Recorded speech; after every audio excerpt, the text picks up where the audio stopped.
रोहित की दीदी समीक्षा की शादी अर्पित से हुई थी। रोहित 20 साल का था, जो कि अपना पूरा दिन मोबाइल पर ही निकालता था। कभी पबजी खेलता तो कभी यूट्यूब चलाता।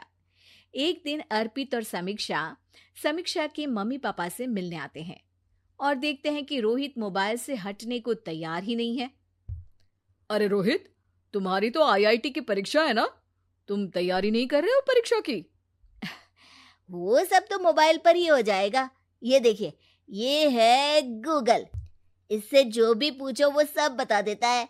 तो आखिर कागज क्यों बर्बाद करूं? अरे पर तुम इन प्रश्नों की तैयारी बिना लिखोगे कैसे? उसमें क्या है, ये देखिए नोटपैड, बिल्कुल कॉपी जैसा है, इसी पर कर लूंगा। हम जब तुम्हारी उम्र के थे तब हम दोस्त मिलकर प्रश्न हल किया करते थे। उससे हमारी हैंडराइटिंग की भी प्रैक्टिस हो जाती थी और समय का भी अंदाजा लग जाता था। और फिर साथ में हम एक दूसरे की मदद भी कर देते थे अगर कोई अटक जाए तो। आपका जमाना अलग था जीजा जी। अभी जमाना फास्ट और स्मार्ट हो गया है। जमाना क्या, अब तो फोन भी स्मार्ट हो गया है। समय के साथ बदलना पड़ता है जीजा जी। अब बस भी कीजिए आप, हर चीज को लेक्चर में बदल देते हैं। रोहित अच्छा कर लेता है परीक्षा में। इतने में अर्पित के सास ससुर जी आ जाते हैं हॉल में, और अर्पित इस बारे में बात नहीं करता। हालांकि अर्पित को लगता तो है कि पूरी तरह मोबाइल पर लगे रहना सही नहीं है, पर वो इस बात को और नहीं छेड़ता। ऐसे ही 2 दिन निकल जाते हैं। समीक्षा, मुझे काम से फोन आया था, मुझे वापस काम पर लौटना पड़ेगा। पर हमें आए हुए तो 2 ही दिन हुए हैं। अभी चले गए तो माँ और पापा को अच्छा नहीं लगेगा ना। अच्छा ठीक है, तुम रुक जाओ, मैं काम खत्म करके फिर लौट आऊंगा। एक काम कीजिए ना, परसों रोहित भी परीक्षा के लिए निकलेगा, आप उसी के साथ निकल जाना। दोनों वैसे भी बात नहीं करते, साथ में जाएंगे तो हो सकता है आप लोग आपस में बातचीत भी करने लग जाओ। आह, ठीक है, मैं काम को 2 दिन टाल सकता हूँ। उसी रात जब सब खाना खाने बैठे थे, तो अर्पित अपने जाने की खबर बाकी लोगों को बताता है। मुझे काम के लिए वापस जाना होगा। अरे बेटा, पर अभी तो तुम आए हो, इतनी जल्दी चले जाओगे? नहीं माँ जी, समीक्षा यहीं रहेगी और मैं जल्दी काम खत्म करके वापस आ जाऊंगा। अब ठीक है, काम भी जरूरी है। वैसे कब निकलोगे बेटा? 2 दिन में। मैंने सुना है कि उस दिन रोहित को भी परीक्षा के लिए जाना है, तो कल मैं दोनों की टिकट करा लेता हूँ बुक। मेरी टिकट रहने दीजिए जीजा जी, मैं तो फोन से ही करवा लूंगा। हाँ, पर कोई दिक्कत हो गई तो? अरे कोई दिक्कत नहीं होती जीजा जी, फोन सब कर सकता है। हमारे फोन के रिचार्ज से लेकर टीवी का रिचार्ज सब रोहित यही फोन से बैठे बैठे कर देता है। अब ये नई चीज तो हमारे समझ के परे है, पर अच्छा है कि रोहित जानता है। हमारी मेहनत इतनी कम हो गई भाई। हाँ, पर अगर टिकट नहीं मिली तो? अर्पित की बात पूरी होने से पहले ही बिजली चली जाती है।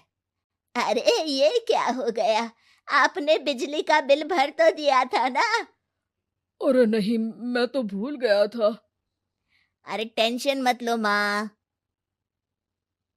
देखा जीजा जी, आप बिजली का बिल भी भर सकते हो, समय बदल गया है। एक बार फिर अर्पित इस बात पर बहस नहीं करता। अगले दिन जाकर अपनी टिकट करवाता है और पैकिंग कर रहा होता है, जब शाम को अचानक से रोहित के चिल्लाने की आवाज आती है। नहीं, प्लीज प्लीज हो जा, ऐसा मत कर यार, प्लीज हो जा। अरे क्या हो गया रोहित? दीदी, सर्वर हैंग हो गया, मेरे टिकट मेरी टिकट नहीं हो पाई दीदी। क्या मतलब टिकट नहीं हो पाई? इतने में वहां रोहित के मम्मी और पापा भी आ जाते हैं। अरे क्या हो गया? माँ, मेरा टिकट नहीं हो पाया, सर्वर डाउन हो गया। अरे पर तूने तो बोला था कि हो जाएगा। हो जाता है, पर अब क्या करूं, ये क्या हो गया? अब कल की तो कोई बस भी नहीं है, ना ही अब टिकट मिलेगी ट्रेन की कल के लिए। मुझे तो कोई रास्ता नहीं दिख रहा। अब फिर लगता है मेरा ये साल बर्बाद हो जाएगा। घर पर एकदम से दुख का माहौल छा जाता है और सब रोहित को डांटते हैं, पर इतने में अर्पित वहां आ जाता है। आप सब रोहित को क्यों डांट रहे हैं? आपने ही तो उसे बढ़ावा दिया था ना। लेकिन इसकी लापरवाही के कारण इसकी परीक्षा छूट जाएगी। इसने तो हमसे कहा था कि टिकट हो जाएंगे। हे भगवान, अब क्या होगा? चिंता करने की कोई बात नहीं है। मैंने एक एक्स्ट्रा टिकट करवा ली थी। मैं समझता हूँ कि मोबाइल हमारा ही काम आसान करने के लिए है, पर उस पर ही पूरी तरह से निर्भर होना तो गलत बात है ना। रोहित टिकट को देखकर बहुत खुश हो जाता है और जोर से जाकर अपने जीजाजी के गले लग जाता है। सॉरी जीजाजी, मुझे आपकी बात ध्यान से सुननी चाहिए थी, पर थैंक यू सो मच। हाँ बेटा, तुमने तो इसका भविष्य बचा लिया। शिक्षा, दूसरों से मदद मांगना गलत नहीं,